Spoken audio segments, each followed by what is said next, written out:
Hey guys, what's up? It's me, Air Kitty. Alright, so I know I'm not the only one. But I feel like I'm one of those people that's into kind of more taboo topics. More specifically, zodiac signs. I don't necessarily follow them quite to a T, like the idea of I expect everyone to act like their zodiac sign. I follow zodiac signs pretty casually. I know my sun, my moon, and my rising signs, and I've done my natal chart, for fun. And it is kind of surprising how accurate it can be, but for me, it's I don't necessarily put a lot of stock in uh, zodiac signs. Purely because, obviously, the fact of, I'm a Cancer, and my boyfriend Jeffrey is a Gemini. Now, when you kind of put those two together, you get kind of a okay compatibility. That's by zodiac standards. But if you look at us, obviously, in the real world, we have a very good compatibility. We have our own life, but we love each other and we're very, very dedicated and committed to each other. It's kind of this perfect balance in a sense. Kind of what I would actually define as possibly love. And I don't mean to say that in the starry-eyed high school way, oh my god, it's true love. I mean it in the sense of I feel like Jeffrey and I kind of meet that kind of definition of we are our own separate people, we are individuals, but we come together so well in how we function, how our lifestyles are, as well as just our beliefs, which I think really is the formula for a perfect relationship. But anyways, relationships, well, kind of is the reason why we're here. But zodiac signs is really the pure thing. So I have this game here. It's technically a demo for a full game, but I'm just going to play the demo for this. And it's called What's Your Sign? And it is a quiz basically to see if, this game can guess my zodiac sign.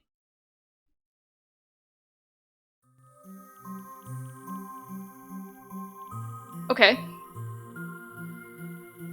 It was a little over a week ago now, on a normal evening in my normal life, that I stumbled on a secret humans were never meant to know. Probably not native English speaking. Which is fine.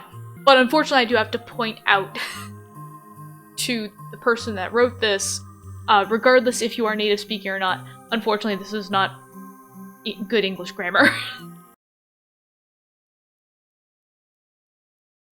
That's not anything to take away from the game or anything like that.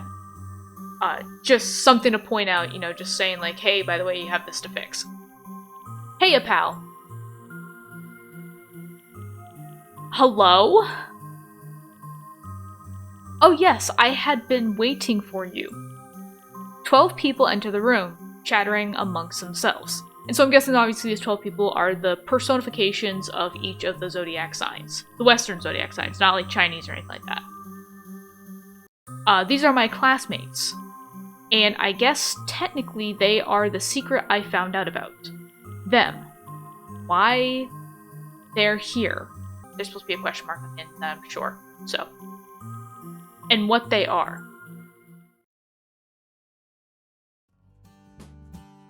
Reese? Hi, Reese. Yo, thanks for showing up. I mean, we all figured you would, but... Thanks. Ryanan? I'm, again, not really good at... I mean, heck, I'm sitting here criticizing somebody else's English, and yet I can barely speak it half the time anyways. From one English speaker to another with struggles. This is my 2 cents. So forgive me if I don't know how to pronounce these names. I'm very horrible at pronouncing names, especially if I've never heard it said to me or seen it spelled and then said to me. Yes, our thanks. You're doing us a huge favor with the you-know-what. The what? I don't know what you know is what. Okay? I'm very confused. I actually am kind of thinking to myself, I kind of want to guess whose zodiac sign is whose. Or what zodiac sign these people are trying to represent. This guy, I'm thinking is probably gonna be a fire sign, and I'm thinking a Leo. Just because of the orange shirt and like the red hair and stuff like that. And I'm like, maybe a Leo, possibly even Pisces is kind of the vibe I'm getting.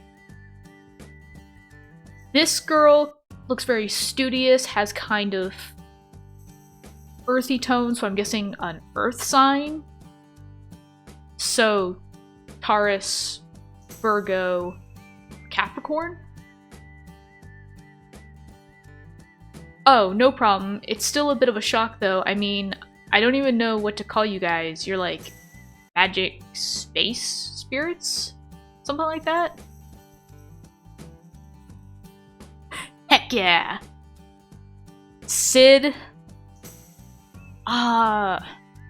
Guessing water or air sign. This is about the extent that I can go off because I can't really say much else. I think this guy actually, I think I remember seeing something about him. I think this guy is actually a Cancer, or at least he's a water sign. Heck yeah. I'm actually wondering, because I guess this one was a water or air sign. I'm pretty sure this guy's a water sign. This person, I'm wondering if these guys might all be water signs. Normally, when one says something like, you know what, it's to avoid talking about the specifics of the thing. Chill a bit, Capricorn. I was right, it was I knew it was an earth sign. I was actually kind of leaning towards Capricorn, so I'm kind of glad that I was right. Our friend here slipped up just a little. Wow. Our friend here slipped up just like we did. And they're new to the undercover business. It takes time. Time which we apparently still need. I guess thousands of years wasn't enough for us to figure out how to keep things on the lowdown. These people aren't really people. They're the Zodiac personified, they tell me. Literal incarnations of the constellations. And they're a bit silly. Every few decades or so, they come down to Earth to reconnect and adventure. But most importantly, to find a new star for the sky. Gil. So, hey, we were wondering, Gil actually might be a Virgo? Possibly a Libra. Kind of my guess right now. Virgo or Libra? Oh yes? And the information about us can be found, well, rather easily nowadays, being documented and such. Andy, for some reason, kind of gives me the Sagittarius vibes, so I'm thinking Sagittarius.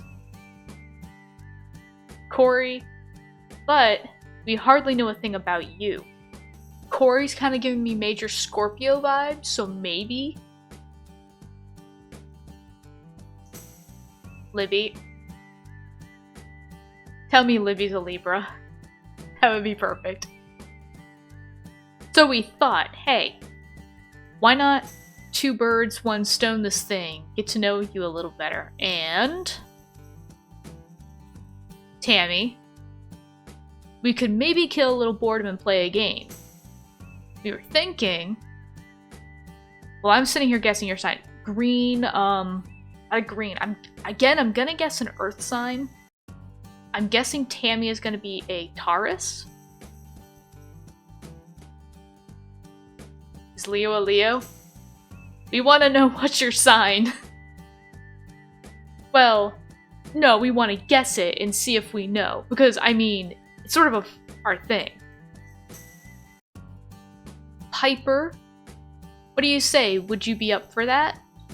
I have no idea what Piper is. She's kind of giving me a bunch of other vibes, bunch of vibes from other Zodiac signs that I've already guessed. But I've already guessed them, and I'm just like, I don't know. Maybe Pisces. Maybe. Sure, try and guess my sign. You know what? Why not? Sounds fun. So how will this work exactly?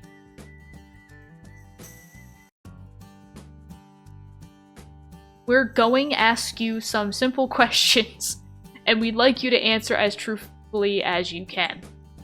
If you feel torn between answers, maybe go for the one you're lingering on.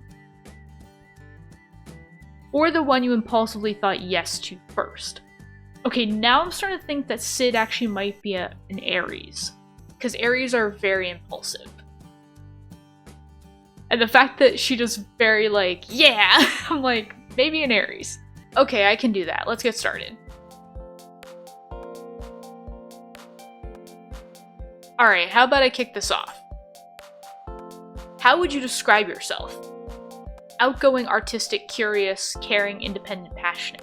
Actually, all of these would really describe me.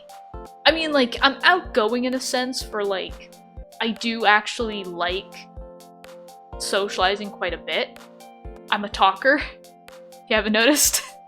I like talking, I like sharing stories.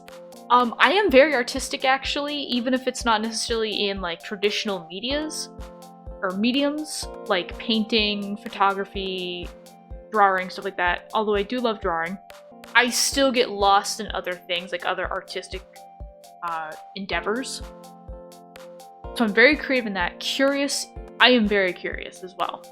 I'm one of those people that, like, I like kind of testing things and trying things out in the sense of, like, you know, mechanically speaking. And YouTube has not really helped my curiosity, you know, scrolling through and being like, what is this? Caring, I would definitely put caring as myself as well because, again, as I've said in previous videos, I was the oldest of my family. I naturally kind of have a nurturing sense to me, like being the parental figure in a sense. Even to my friends, it's even funnier because I'm actually the oldest one in my friends group. I'm always like kind of like taking care of them and like being like, don't get hurt. You know, if you need anything, let me know. Hey, if this happens, let me know. But I'm actually also very independent as well. I like my independence. I like being able to do things on my own. Not hindering, I don't want to say hindering in a sense. Well, it does hinder my mood a little bit when I know I have to depend on other people. I've kind of come down from it a bit, so like I'm not like stubbornly independent, but I relish in the idea of being able to be independent on my own. And passionate, I feel like I'm a very passionate person. When I get into a project, I am very passionate about it. I put my all into it because I'm one of those people that, like, I live by the sense of I'd rather give my whole heart and, you know, feel that emotion of being passionate and happy, even if I know it's not gonna last. Just simply for the fact of it's like, at least I got that experience. And I'm like, there's nothing stopping me from having another experience like that. But it's really hard to pick one of these because I don't know which personality trait really stands out among the others. I think caring actually might be the one I go with. Because I am constantly always worrying about people and like trying to take care of them and yeah. Aw, how nice. Thanks, Reese.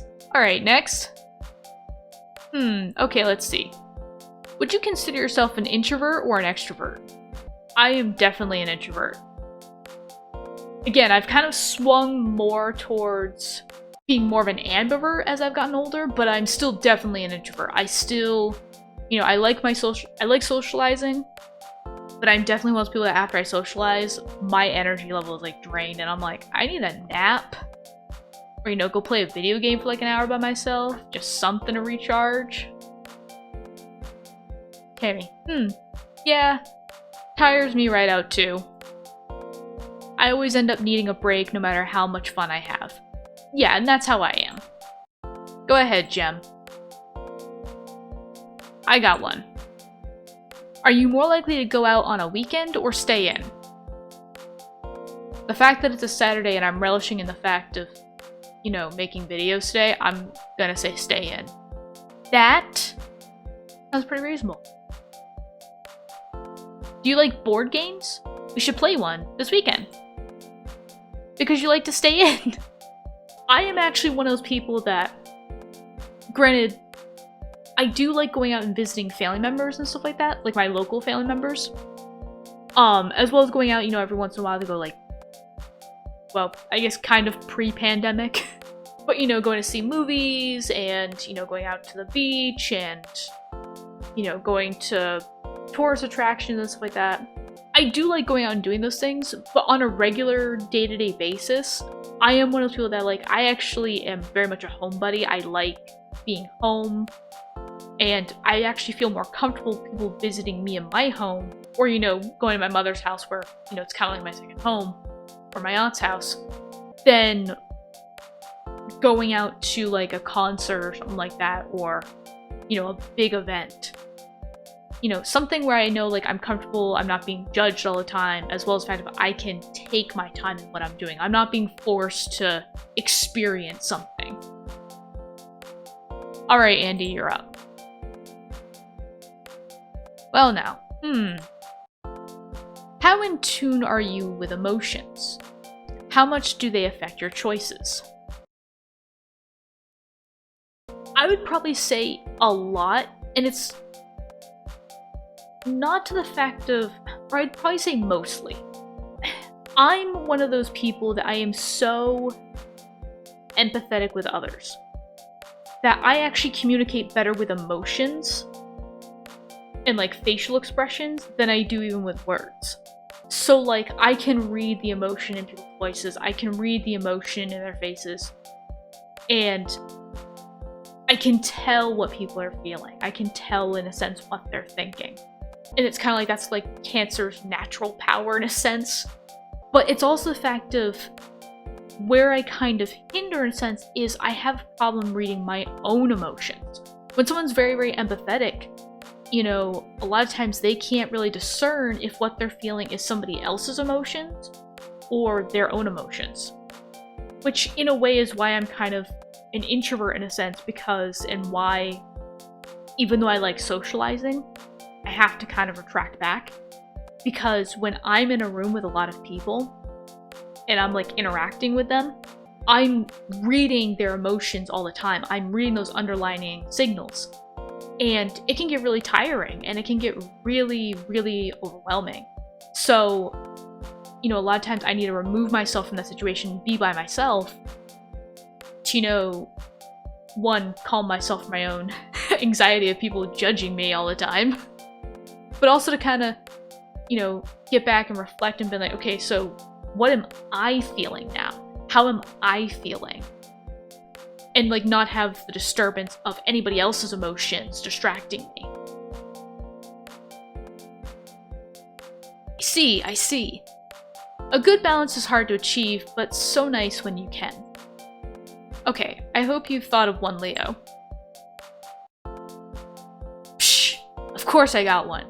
Okay, so what's something you want to do in life? Worry less. That's actually pretty accurate. Obviously, taking a nap is just, frick, I can do that whenever, I don't care. That's already checked off the bucket list. I did that when I was, like, 1. So, not a big deal for me. Make a difference. I mean, it is something I want to do, but as I've gotten older, I've also realized, you know, the fact that I exist, the fact that I interact with people, the fact that I'm even doing this, I am still making a difference. No, I'm not, you know, marching down in Washington, you know, with Martin Luther King Jr. or anything. Like, it's not like to those scales or, you know, protesting for equal rights for all, or, you know, taking to Twitter and advocating things. I'm not doing any of that. But that doesn't mean that my contribution to the world means anything less. By me existing, by me making relationships and making connections and me just being me, I am making a difference onto the world, one person at a time. And I think a lot of people, you know, should realize that, in a sense that, you know, these very little things in life cause, like, a huge explosion of effects. Good and bad, in a sense, keeping that in mind. I have had many times in my life, even when I was in high school, you know, I'd always thought, you know, I want to make a difference. I want to help people in their life. I want to, you know, make them feel good. I want to make them, well, not make them, but I want to help them know how important they are to the people around them, to themselves. And a lot of times I got caught by surprise because there was a lot of people, even in my high school, that, would tell me they've been like, you changed my life. And I'm like, I didn't do anything. And they're like, yes, you did. You were my friend. You listened to me. You cared about me. You changed my life. And even just little things. Heck, I remember back when I had a DeviantArt account. I maybe not changed somebody's life, but I made a whole difference in their day. I made a picture that was just... It was just a funny thing. Just very funny. And, I didn't really mean anything by it. It wasn't even really a good picture. If I find it at some point, I'll show it later on in the video, maybe. But yeah, I had a user come to me and tell me, thank you so much for making this. It actually brightened my day. Like, you have no idea. And, they described what had gone on in their day, and they said, but then I saw this, your piece and everything like that, and I just laughed. And it felt so good. And I was like, I am so glad that me making this helps so much. So the idea of making a difference, it's not something I want to do in a sense because I'm already doing it. It's not like a thing on my bucket list. It's something that I currently do every single day, whether I mean to or not. So I don't even take that. And then traveling, obviously, it's like, I would love to travel more. But I am very picky about where I travel because I am an arachnophobic. Yeah, and I don't really like going to places where the spiders are any bigger than my pinky. So yeah, no. But worrying less, I think, would be something that I strive for every single day. Something that I haven't accomplished, but something I strive for. Haha, yeah. I know a few people who need to do that too. Oh wow, I thought that was going in a different direction. We're just like, yeah. I feel personally attacked. But hey, no worries. There, bud, you got 12 new friends to help you out now. Thanks! You ain't in this alone. That's reassuring, actually. Haha, Big V, step on up. What? Gil? Oh, well, let's see now. How much would you say you stress out about things? I mean, I don't want to be quite at the Hakuna Matata baby. And thankfully I have kind of lessened my stress levels as I've gotten older. I am one of those people that does have a high level of anxiety. So, unfortunately, my anxiety and even my low self-esteem that I work on every single day, which I'm sure quite a lot of people can relate to, it causes a lot of stress for me. Obviously, doing my best to try to just work out those ramifications with my own self-esteem issues, it helps lessen the amount of stress that I have on a day-to-day basis. But it is an ongoing battle that I have to keep up with. So I would say I actually have quite a bit of stress in my day-to-day life. It's getting a lot better, but I stress out a lot about things. Well, I hope we can help you out with that a bit. Gil, you are a sweetheart. Thank you so much. We're all in this together, after all. Libby, it's your turn to ask a question. Libby? Oh. I have one. It's pretty simple, but what's your favorite season? Okay, so because I live in New England, I hate winter. It's like winter 9 months out of the year here. So no, not winter. I appreciate winter in a way, but I don't like it. I really like the fall season because it's very, very pretty. And it is kind of a nice balance of temperatures and stuff like that. Spring, no, I don't like spring. Again, not that it's not pretty, but it's cold and it's wet. That's just not fun. At least in fall, it's not wet. It's just dry, which I'm fine with. Summer, I'd have to say, is probably my favorite season. One, because my birthday is in summer. Cancer baby. But also for the fact of, like right when it goes in that transition of, like, spring to summer for me, it's almost like that transition of hope. Like, there's hope that there's gonna be happiness and events on the way.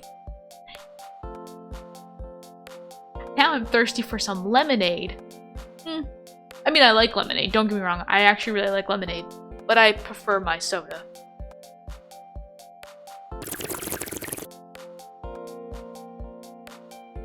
Or some water. I'll take either. While on a road trip. That right there. I will say that I actually do like going on road trips.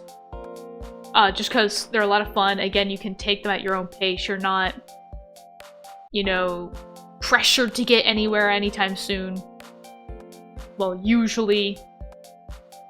And it's actually really funny because when I was in high school and stuff like that, we did make a couple of trips down to Florida, once to Disney World and once to Universal Studios.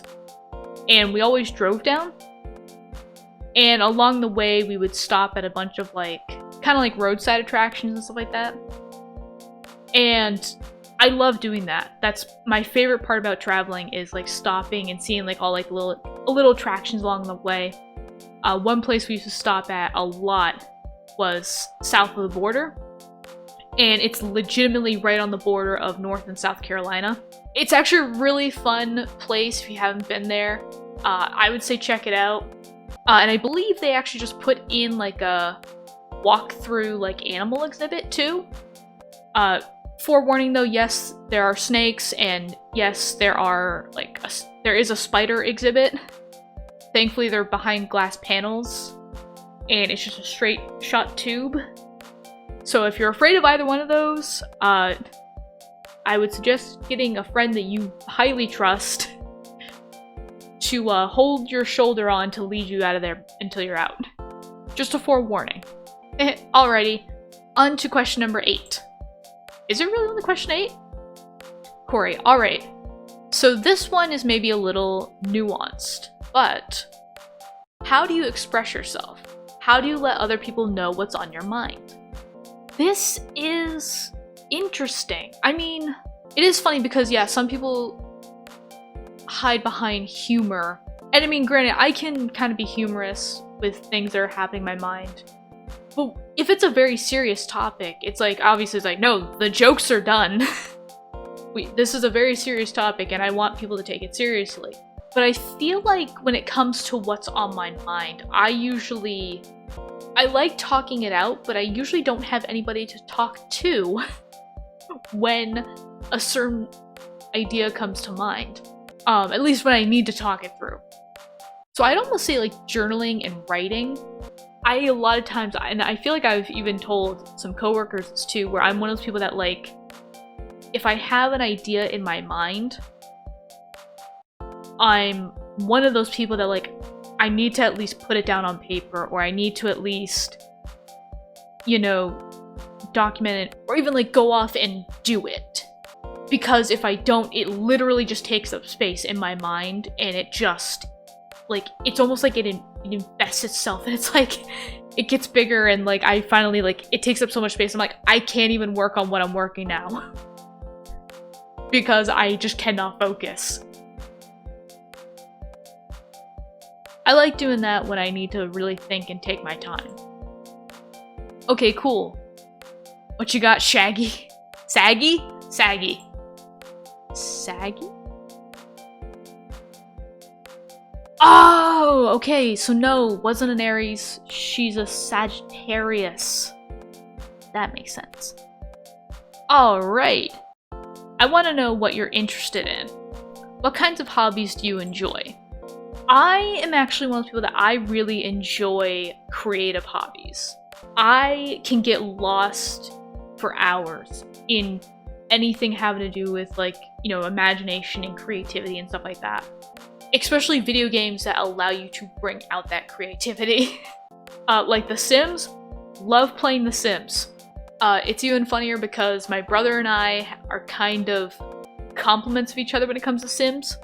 I am really good at putting together the Sims in the sense, because I know how facial structures work, and I draw a lot, and I took a lot of drawing classes when I was in high school, but I can visualize people's faces really, really well. And I know like all the intricacies, like, oh, there's like a little bump right here on the bridge of their nose, and oh, their smile kind of, or their mouth kind of turns upwards or turns downwards or something like that. I know all those little intricacies. My brother, not so much. He's okay with like just using stock stuff from The Sims.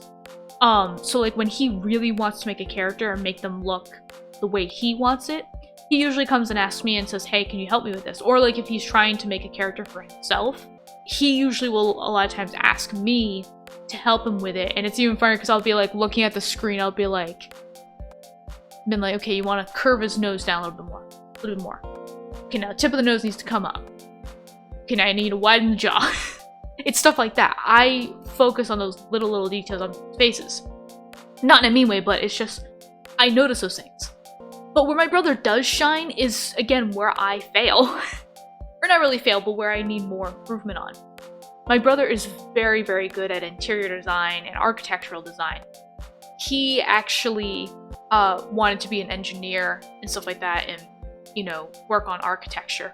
And he still does. But obviously right now he's working on other things, and he's, in the military and then gonna be going to college afterwards.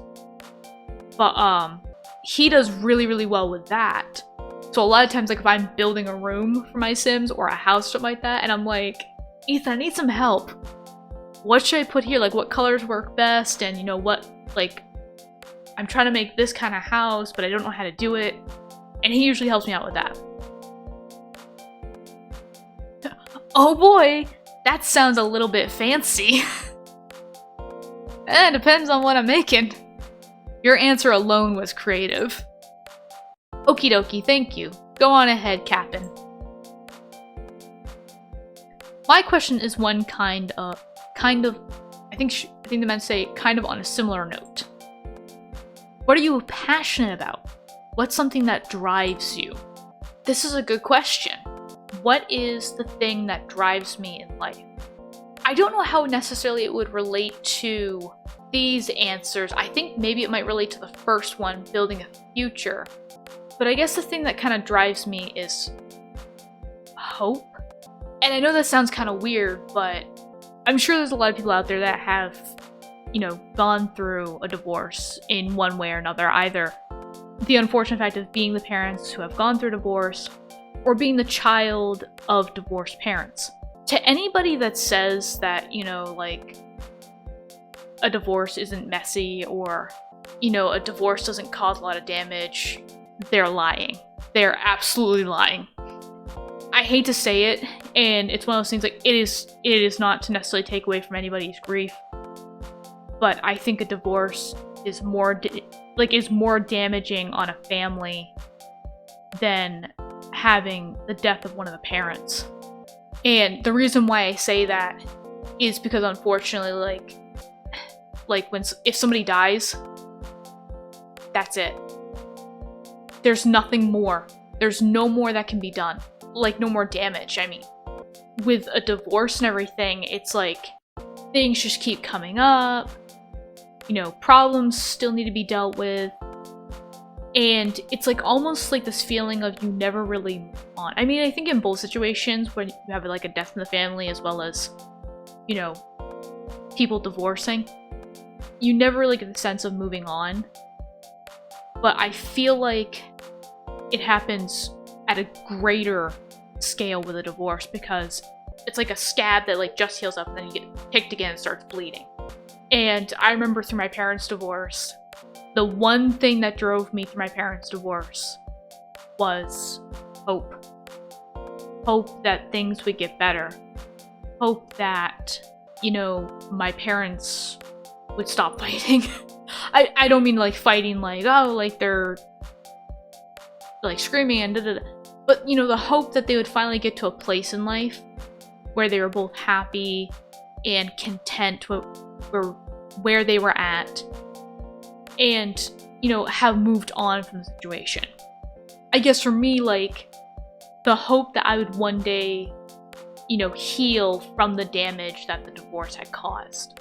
It's like one of those things, like all these things from my past, especially like this one big catastrophic boom of an event, helps me kind of look to the future and say, I don't want this for my future. I don't want this for my children's future. And I think it is, for me, trying to build that better future for not just myself and the people that I love that are here, but for the people that have yet to be here. Either my children or my grandchildren, or even possibly, just the next generation. That's very admirable of you. I'm quite concerned with the future as well. Well then, Russ, your turn. Oh shoot, me already? Okay then, well, you didn't really think this through, did you? What would you like to learn about? I'd like to know more about the world, opening up more, how to stay motivated, how to focus. I think I've learned in my life that the idea of being focused and staying focused is kind of a lost cause.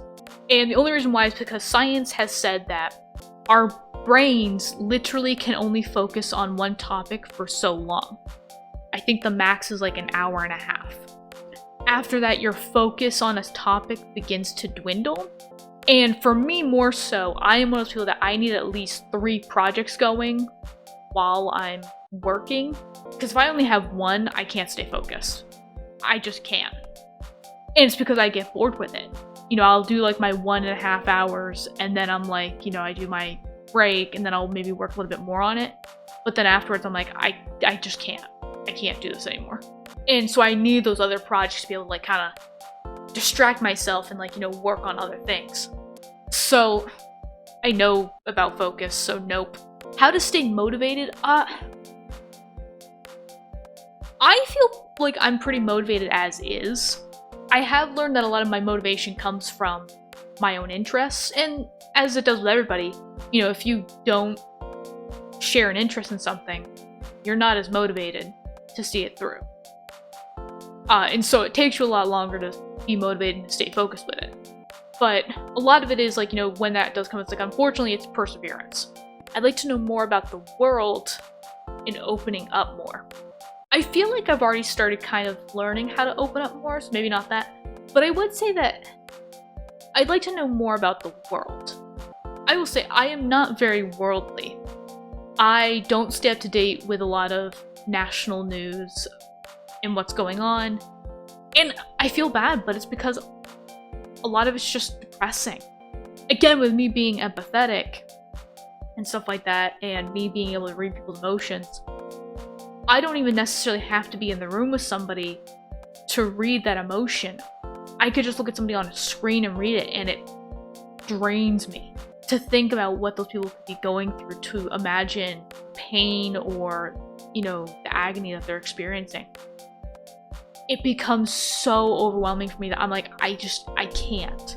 And for me, I'm like, there's really not enough good news stories. Like, I'm talking about ones that like inspire hope and that inspire, a good push forward in the right direction for life and the world. It's unfortunately just all about like, well, this person did this and this person, it's just finger pointing for me. And I'm just like, I'm too old and I've got too many problems to deal with right now. This is not gonna be one of them, okay? Come to me when you actually have a problem that actually directly affects me. Because right now, I've got 99 problems and you ain't gonna be one. I know that's kind of ignorant to say that, but it's unfortunate that I'm like, my focus, as we're talking about on here, is just way too targeted right now on things that are directly in front of me. I've got too much directly in front of me to worry about. I'm like, I can't really worry about the rest of the world. But that doesn't mean that I wouldn't want to know more about it. Jeffrey and I kind of came from 2 different backgrounds. It's very, very funny because, obviously, because we also came from 2 different states, as well as, like, 2 different kind of lifestyles. He enlightens me about, other places of the world that he's seen and the problems that he's encountered, as well as me kind of enlightening him about certain events that have happened, you know, around myself, and like how certain lifestyles affect each other. And it was kind of funny because I kind of realized in high school, but I realized it more after dating Jeffrey, that I know nothing about the rest of the world. Like, I kind of said it jokingly in high school, but I didn't know if I really meant it, because I was like, well, I'm a kid. I think I know about as much as any other kid. But then as I got older, it's like I realized I'm like, I know nothing about the rest of the world. And I feel terrible in a sense because I'm like, there are people out there that would really like our help, but we just don't know that anything's going on, so we can't help them.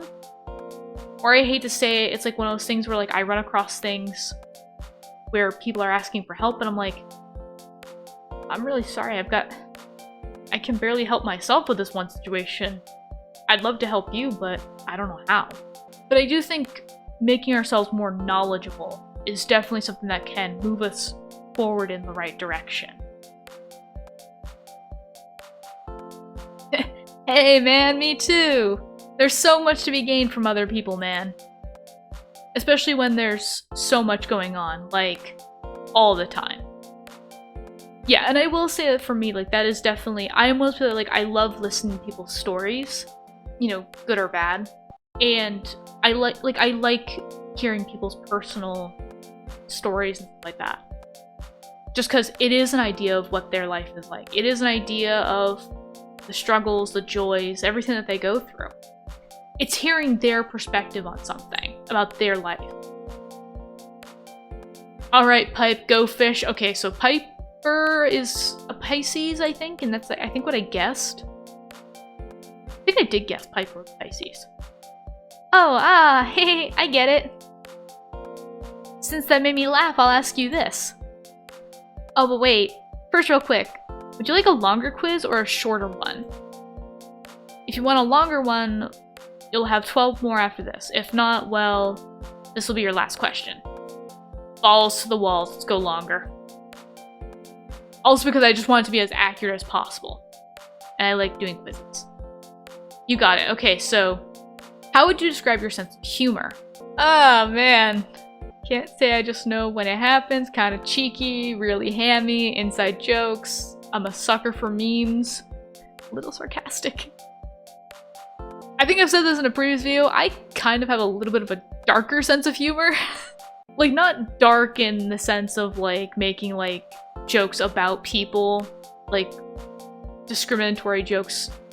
No, nothing like that. That's not even joking, that's just being mean. I'm talking about maybe like raunchy jokes. Raunchy jokes, or like jokes just out of left field that you weren't even expecting. That kind of stuff. But I can be quite sarcastic as well, so. Ooh, you must be pretty witty. You got me. That's what they call a silver tongue, no? Okay, let's keep the party going, shall we? Hi there, me again. My next question is maybe a little generic, but what sort of colors do you like? I mean, I love pastel colors. I'm not gonna lie, I am a sucker for pastel colors. Like, I legit see, like, the pastel, like, pink, green, blue, like, decor items and stuff like that, or like people's rooms are basically all pastels, and I'm like my brain like literally overloads. I was like, oh my god, it's so cute. Oh my god. It's so cute. But I think for me personally, I've always been into darker colors. I am very interested in rich colors. So like a very deep, rich purple color and a very deep, enriching blue color. I love those. Those for me are just so eye-pleasing. Ah yes. Rich velvety red, wine purple. They feel so substantial, so regal. And I think for me that's why I like them. Just, they're very regal colors.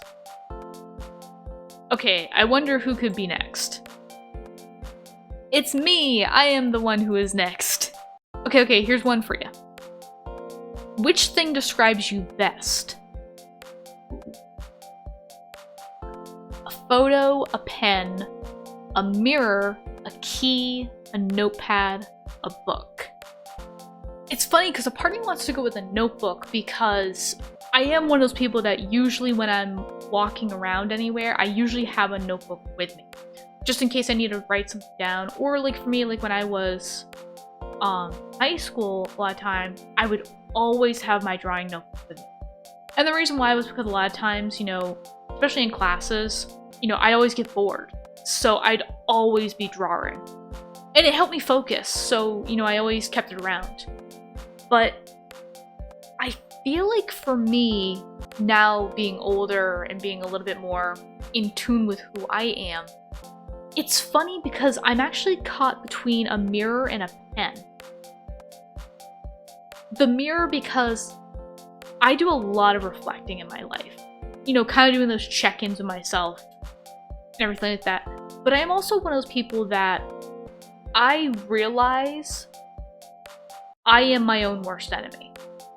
I mean, I feel like I'm with everybody else in the world where, you know, I have a long way to go before I kind of get to that point of, like, I can say that I absolutely love myself. Especially with the fact of, like I said, like, my self-esteem issues.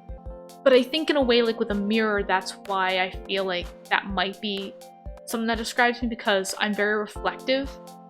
You know, I'm always reflecting on my thoughts and my actions, what I've done in my life and stuff like that. But seeing myself, in a sense, it's always kind of conjured two different reactions for me. There are times when I love myself and I think I look great and like I'm very accepting of who I am. And then there's times I look at myself and I'm like, I am scared of you. But then it kind of leads me down into why I think the pen might be more descriptive of me. One, because I'm always, you know, I was always drawing, I'm always writing, I'm always being very creative, but kind of goes along with the whole saying of like the pen is mightier than the sword. I realize my own internal power, in a sense. When I say power, I mean like, you know, my own potential, my own abilities. I realize that I am very powerful as a human being, but I also realize in a sense that that also comes with some dangers. But having like complete control over who you are, in a sense, and making your own decisions, you kind of start to realize that there's a lot of good that you can do, but you also have to be careful because you could also cause a lot of pain and destruction. So it's like the whole idea of like it's not what you say, it's how you say it that basically says it all. Like, I realize I'm a very powerful individual. I have a very strong personality. But I also realize that that can have advantages as well as disadvantages. And I have to be careful and be conscious about it. So I guess in some ways that actually then brings it more back towards the reflectiveness. You know, the reason why I reflect on myself is to make sure that in a way I'm using my powers for good. I'd probably say a mirror. A mirror, huh? Kinda mysterious you are. That is another keyword for cancers. Cancers are very, very mysterious. And I agree with that fact. There's even still a lot of mysteries about myself that I have yet to solve. Okles McDokles. Get at it, Lib. Hello, hello. I have another one for you. What is your ideal date? Jeffrey, take notes. So, ruling out some candidates already, so going for coffee. I don't drink coffee, so I wouldn't care about going and getting, like, you know, breakfast or something like that, like donuts or hash browns, or going to like a local diner breakfast. I have no problem with that. Catching a show at the bar, I don't go to the bar actually. And it's again because I don't drink. So, I don't know, I guess for me it's like a pub for me is a little bit differently because it's a restaurant as well as being, or like it's a restaurant that has a bar. But just an actual bar, I guess, I'm like, I don't care for the people that hang out at bars either. And that's not in a mean way, in a sense. It's not to say like, oh, everyone that goes to the bar is an alcoholic or something like that. No, but it's like just the people it attracts. They're just not my crowd. Fancy romantic dinner? I think, okay, as Jeff already knows this, but I'm a very picky eater. My diet has been screwed up for years. So I am still very much trying to branch out and try things. So actually, I've always said for years that a romantic dinner would actually not be an ideal date for me. As much as I would love to love that idea, it would not be an ideal date for me or Jeffrey. One, because I feel like he would have wasted his money, because I'm either not going to get anything, or I'm not going to eat half the things that are even on my plate. I'm only going to get like one thing or ask for sides. But on top of that, I'm going to be so stressed out that unfortunately I'm not even going to enjoy the date. And I guess this also depends on whether I'm having the dinner at home versus at a restaurant. If it's a restaurant, my stress level is like through the roof. I would feel so out of my element. I'd feel so awkward. Like, I feel like at the end of the night I'd be crying because I'd be so stressed. Like, I'd probably go to bed crying. At home it'd be a little different because obviously it's just, it's just me and Jeffrey. So I wouldn't feel as pressured. I would still feel a little stressed because I've been like, oh my god, he made all this stuff for me and it looks really great, but I don't know if I'm even gonna like it. I'm gonna feel so bad if I waste it. So yeah, no, fancy dinner is not my thing. I am one of those girls. I am perfectly happy with us going down to like, Applebee's, Ruby Tuesdays if they're still a thing, TGI Fridays if they're still a thing. I don't remember which restaurants are still a thing. A lot of them have left my area, unfortunately, so 99, Longhorn. I'm okay with those sit-down restaurants, those typical sit-down restaurants. That's totally fine. Just obviously be okay if I get chicken nuggets for my meal because that's usually what I'm into. The whole idea of dinner and a movie, I'm totally okay with that. I actually wouldn't say that'd be my favorite date. I mean, it's a good first date, but it wouldn't be like my ideal date. I don't watch a lot of movies as is. I'm one of those people. Now, obviously, I don't do this in the movie theater. Please do not think that if you ever see me in a movie theater that I'm gonna be like this kind of person. But I mean, like at home, I'm one of those people that like when I watch something, I like making comments and stuff like that, or like, reacting to it. And I can't do that in a movie theater, not so much. I'm always afraid I'm gonna disturb somebody. So, in going to the park, I like going to the park and taking walks and everything. Like, that's something that Jeffrey and I actually did quite a bit, obviously, prior to the pandemic. When we could see each other in person.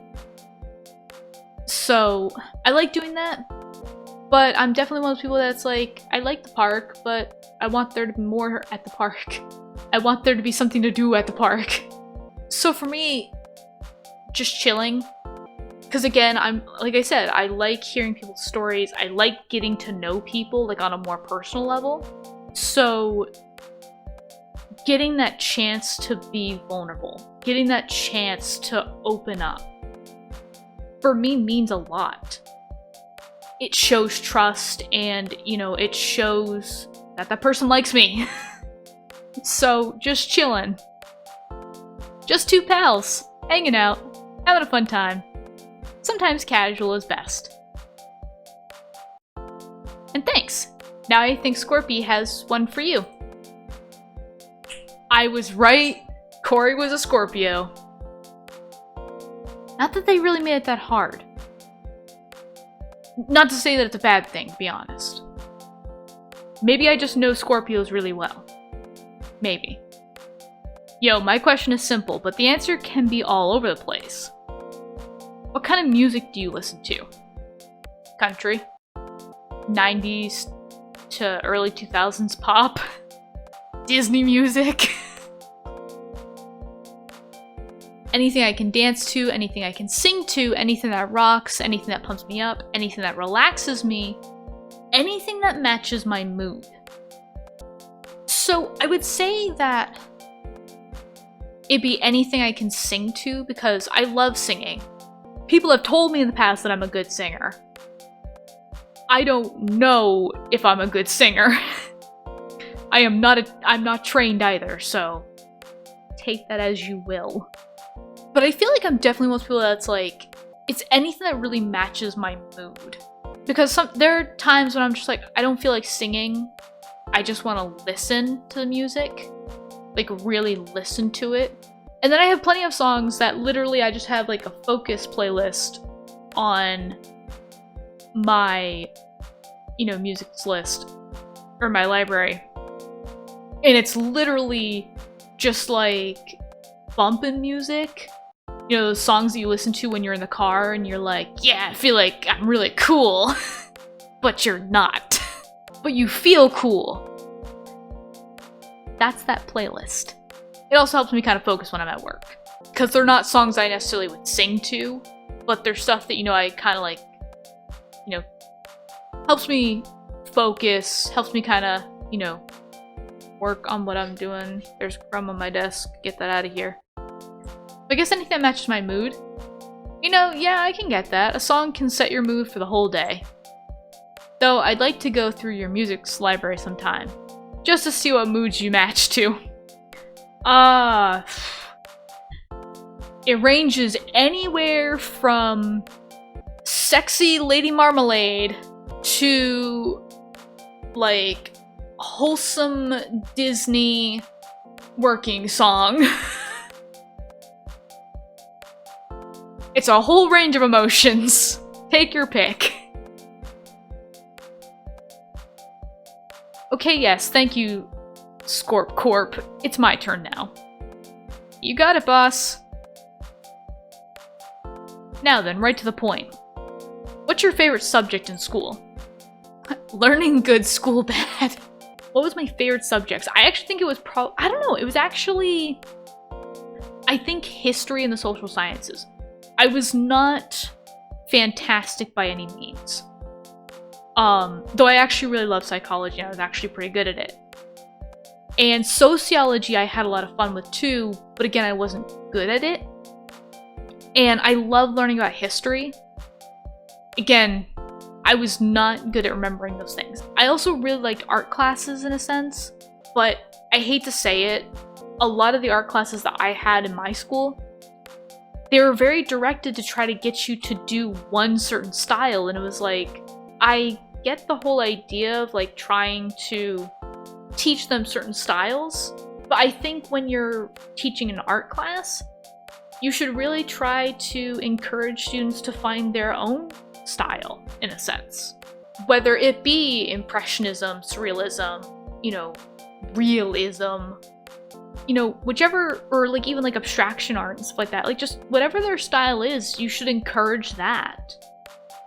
Because everyone's style is completely different, and just because one kid is really good at realism doesn't mean the other one's gonna have a knack for it.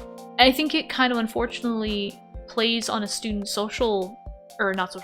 it plays on a student's like self-esteem when you're told that their art is bad because it didn't match a style.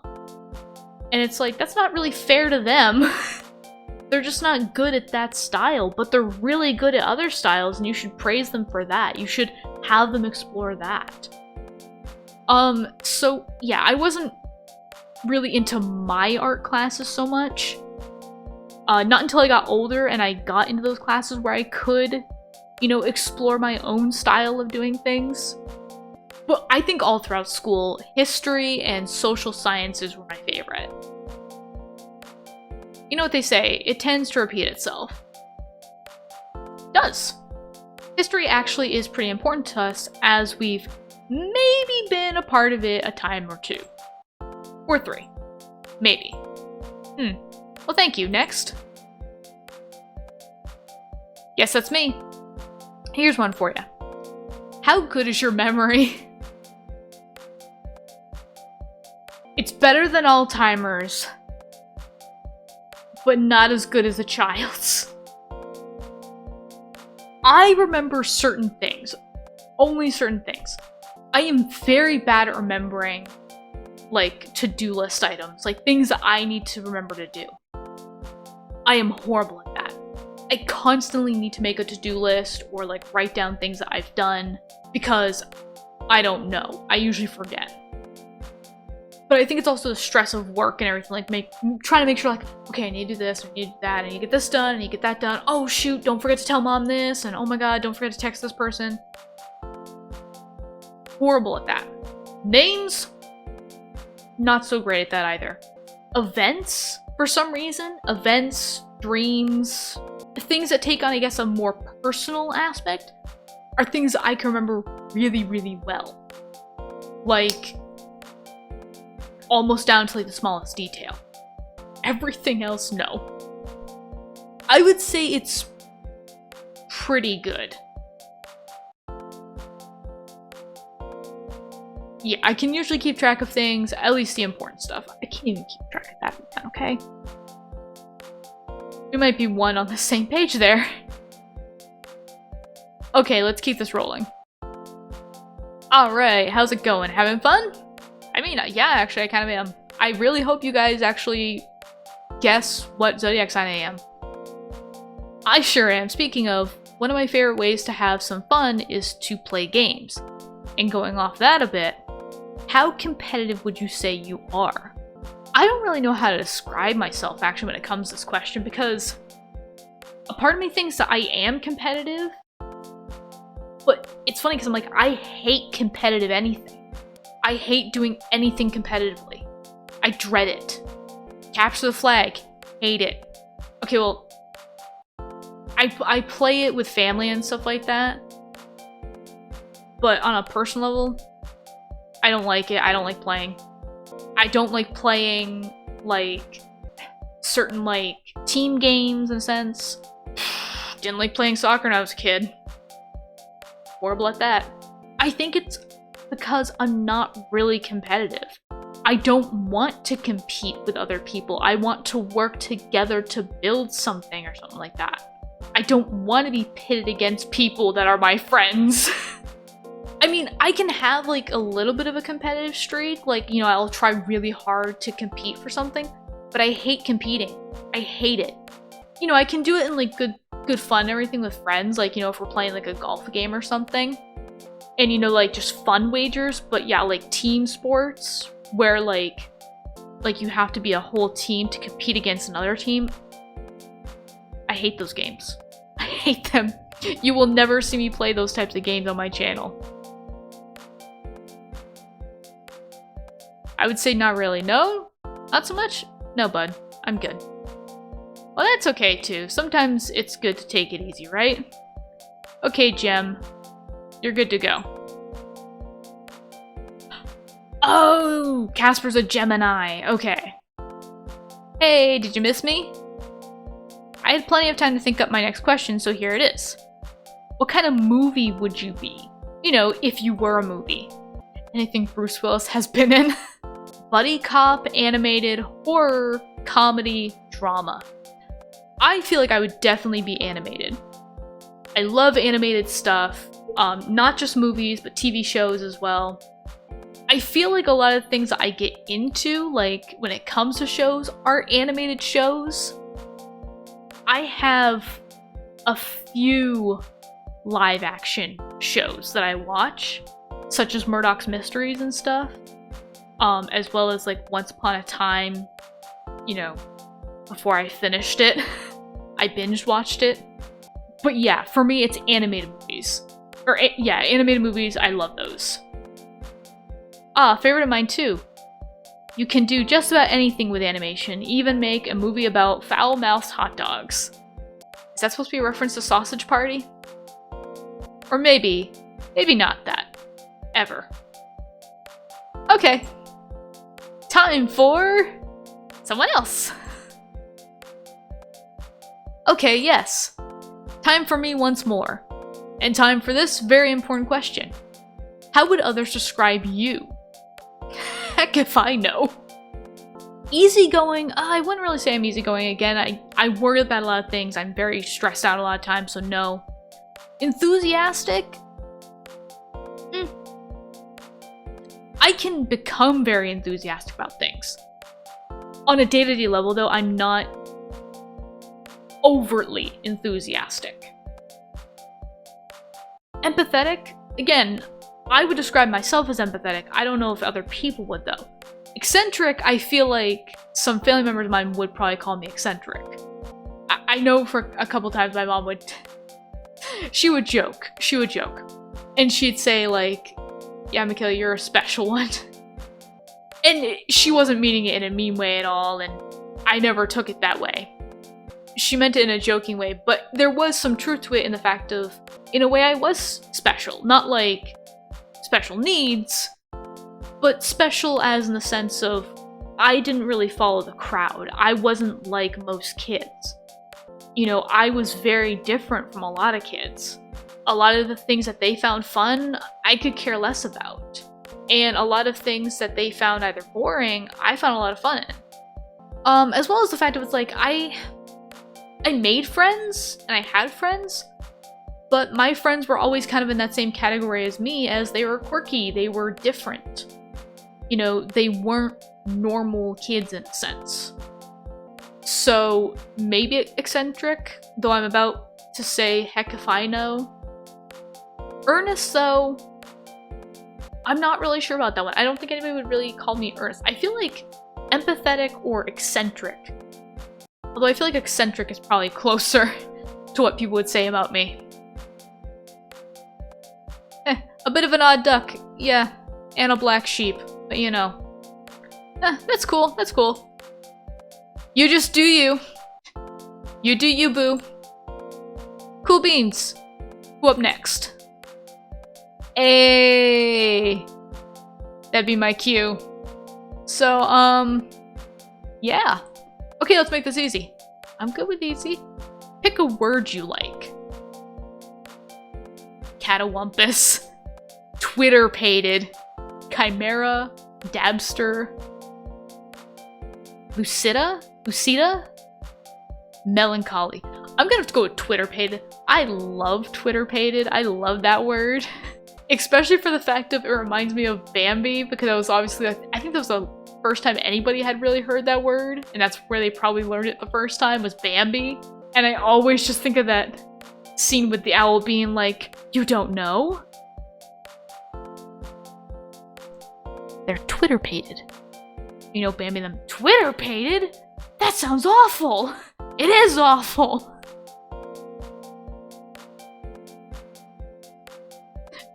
Twitter-pated. Definition, excited or overcome by romantic feelings. Smitten. And I think for me, I also really like this word because I connect with this word a lot. I can become very Twitter-pated many times through my day. That's super cute. Did you know that's what it meant? Because it's also just kind of fun word to say. I did know that's what it meant, actually. Cute, man. Words are cute. Oh, I thought you were calling me cute. But, you know, words are cute, too. And just like that, you're on to the next question. Gil- oh, never mind. Okay. I thought there was something wrong with Gil's mouth there for a moment. Gil, okay. I'll get right to it then. How honest are you with others and yourself? Sometimes more than I should be. The funny thing is that I probably lie to myself more than I do to others. I think for me, I lie to myself more to protect myself. I don't want to lie to others though, because that's not protecting them at all, and that's not even gonna remotely get me the reward I want, which is a close relationship with them and their trust. I try to be not bluntly honest, though that does happen sometimes, and I feel bad about it, but, you know, it is actually true in a sense, at least from my experience, that people get less angry with you. They're a little bit more understanding when they know that you're being honest and you're telling them the truth, even if it hurts. Because they sometimes will say to themselves, well, at least you didn't lie to me. Because, yeah, when you lie to somebody, it is a betrayal, because it's like, you lied to me then. What else are you lying about? I also go with the whole idea of, like, I can't remember who it was that said this quote, but somebody had said something like, I tell the truth all the time, because if I only tell the truth, I have less lies to remember. Or something along that line. And it is very true. When you tell one lie, you have to remember what lie you told other people. Match your stories together and everything. But don't don't lie. That's the moral of the story, kids. Don't lie. Tell the truth, even if it hurts. And I would say that it also kind of works for yourself as well, because even like myself, as I've gotten older, I have kind of brought to light some of the lies that I've told myself. You know, the one lie that I've told myself, I'm fine. 100 lies we tell ourselves. I'm fine. And it's not necessarily to say like, you know, like, oh, I have depression or something like that, or oh, no, but it's realizing my own boundaries, my own limitations, and realizing when I'm not okay, and that is okay. I always tried to be strong for other people, to let them know that, you know, everything was going to be okay, you know, to try to help them in their situations. But, you know, kind of always forgot to tell myself, like, you know, being vulnerable, being weak, it's okay. Because in reality, there's actually a lot of strength in being vulnerable. You're putting yourself out there for everyone to see as you are, in a way accepting judgment. And probably the strongest thing you can do, and one of the things I try to do, especially through my YouTube channel, is I try to put myself out there as my most vulnerable self, but while also accepting myself and basically telling people, if you don't like me, that's fine. It is totally okay if you don't like me, or if you don't agree with me on certain things. That is totally fine. We are allowed to have our own different opinions. We are allowed to have our own different feelings. But I want you to know as people that it's like, you know, regardless of what you think, I still love me. I am still going to love me. I am still going to accept me at the end of the day. Because I am all I have at the end of the day. I am the only one that's going to stick by my side, whether I want to or not. And I have to live with that for the rest of my life. I came into this world married to myself already, so gotta keep this marriage going. There is no divorce in this life. So I would say probably mostly honest. Again, I am trying to work myself up to being more like that extremely honest in a sense, especially myself, but you know. I believe keeping some things close to your vest is a good move. That being said, I do still try to be approachable. I hope it's working. Again, Gil, you are a sweetheart. You are absolutely a sweetheart. Don't worry, you are. I like you. Okay, moving on now. Well, hello again. Looks like I'm bringing up the rear. I've had plenty of time to think, so here it is, your last question. How do you like to relax? I just sits. A nice book and a drink. I don't drink. Some TV or a video game. Some routine or hobby. A little music. Go for a walk. I would say probably TV and a video game. Or TV or a video game. I really love puzzle games. And actually when I want to relax or just have something to do while I'm thinking, there's actually 2 games that I play. Both puzzle... Well, I say puzzle games. One's a card game, one's a puzzle game. I actually play solitaire when I really want to relax and think about something, as well as the fact of I play, it goes by different names. It's called like lacrosse, I think it's also called pictogram, and then like nanogram or something like that. And it's the one where obviously you have a grid and you have to fill in the grid based on numbers that are above and on the side of the grid telling you how many squares are consecutively in a line in that column or row. Turning the brain off for a while or occupying it with something else really can help wind things down. I've never been that good with video games. Maybe you could show me how it's done sometime. Sure. I could show you this game. And hey, that wraps this all up. It was lots of fun. Thanks for being such a good sport. If you guys made it this far into the video, thank you. Honestly, I know this was long. But I hope you enjoyed learning a little bit more about me. Hey, thanks! You've been a real pal. I hope you had a little fun too. Give us a sec while we decide on our guess. I hope we get it. They all huddled together, whispering and murmuring their opinions. Part of me is a little excited. I kinda hope they get it too. Alright, we think we got it. Our guess is that you are...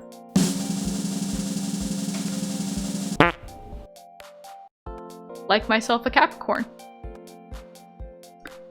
Born between December 22nd and January 19th. Did we figure you out? Nope. What, really? I thought for sure we had it. Darn. I guess I'll have to make it up to you. Lunch is on me. Yes! Free lunch! No, Sagittarius, Aquarius, not for everyone. Don't look at me like that.